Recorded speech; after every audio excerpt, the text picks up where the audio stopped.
ഒരു മാഞ്ഞാല ബിരിയാണി വീട്ടിൽ വെച്ചതിൻ്റെ കഥയായിട്ട് നമ്മൾ പറയാൻ പോണേ. 2 കിലോ ചിക്കൻ എടുത്ത് നേരത്തേക്ക് മുളക് പൊടി, മല്ലിപ്പൊടി, മഞ്ഞപ്പൊടി, ഗരം മസാലയൊക്കെ ചേർത്ത് നന്നായിട്ട് തിരുമ്മി കുറച്ച് റെസ്റ്റ് ചെയ്യാൻ വയ്ക്കുക.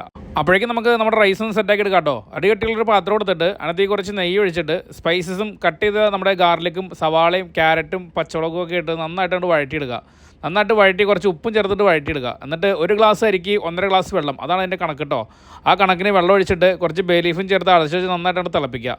വെള്ളം അങ്ങോട്ട് തിളച്ച് വരുമ്പോഴേക്കും നമ്മൾ കഴുകി മാറ്റി വെച്ചാൽ നമ്മുടെ അരി അതിനകത്തേക്ക് ഇട്ട് കൊടുക്കണം കേട്ടോ. നമ്മളോട് ഉപയോഗിച്ചത് ആലിബാബയുടെ ബസുമതി റൈസാണ്. അപ്പോൾ അരിയിൽ വെള്ളമൊക്കെ പറ്റി റൈസ് നല്ല സെറ്റായിട്ടുണ്ട്. അപ്പോഴേക്കും നമ്മുടെ ചിക്കൻ സെറ്റാക്കി എടുക്കാം. ഒരു പാത്രം വെച്ചിട്ട് അതിനകത്തേക്ക് കുറച്ച് എണ്ണ ഒഴിച്ചിട്ട് നമ്മൾ നേരത്തെ റെസ്റ്റ് ചെയ്യാൻ വെച്ചാൽ നമ്മുടെ ചിക്കനൊക്കെ അതിനകത്തേക്ക് ഇട്ട് കൊടുക്കുക. അടച്ചു വെച്ചിട്ട് കുറച്ച് നേരം വേവിക്കുക. നോക്കുമ്പോൾ വെള്ളം ഇല്ലാന്നുണ്ടെങ്കിൽ കുറച്ച് വെള്ളം ചേർത്തിട്ട് നന്നായിട്ടൊന്ന് വേവിക്കുക. കുറച്ച് നേരം ഇങ്ങനെ തുറന്നു നോക്കിയിട്ട് ഈ വെള്ളമില്ലേ, ഈ വെള്ളം മാത്രം ഇങ്ങനെ നമ്മൾ ഊറ്റിയിടണം കേട്ടോ. ഊറ്റിയെടുത്ത് ഈ വെള്ളം നമ്മൾ മാറ്റി വെക്കണം.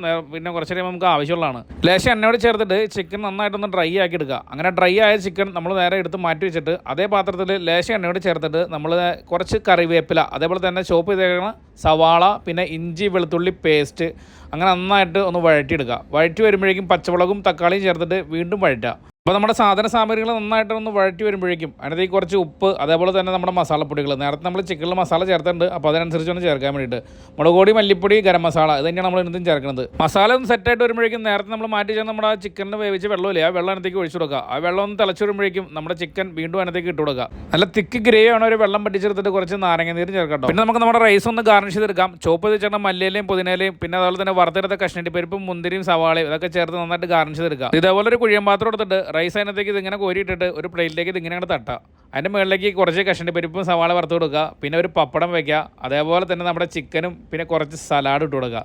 ഇത് തന്നെയാണ് മാഞ്ഞാലി ബിരിയാണി എന്ന് നമ്മൾ അവകാശപ്പെടില്ല കേട്ടോ. നമ്മളൊന്ന് ശ്രമിച്ചാണ്. അപ്പോൾ വീഡിയോ ഇഷ്ടപ്പെട്ടിട്ടുണ്ടെങ്കിൽ നമ്മുടെ ചാനലൊന്ന് ഫോളോ ചെയ്തേക്ക്.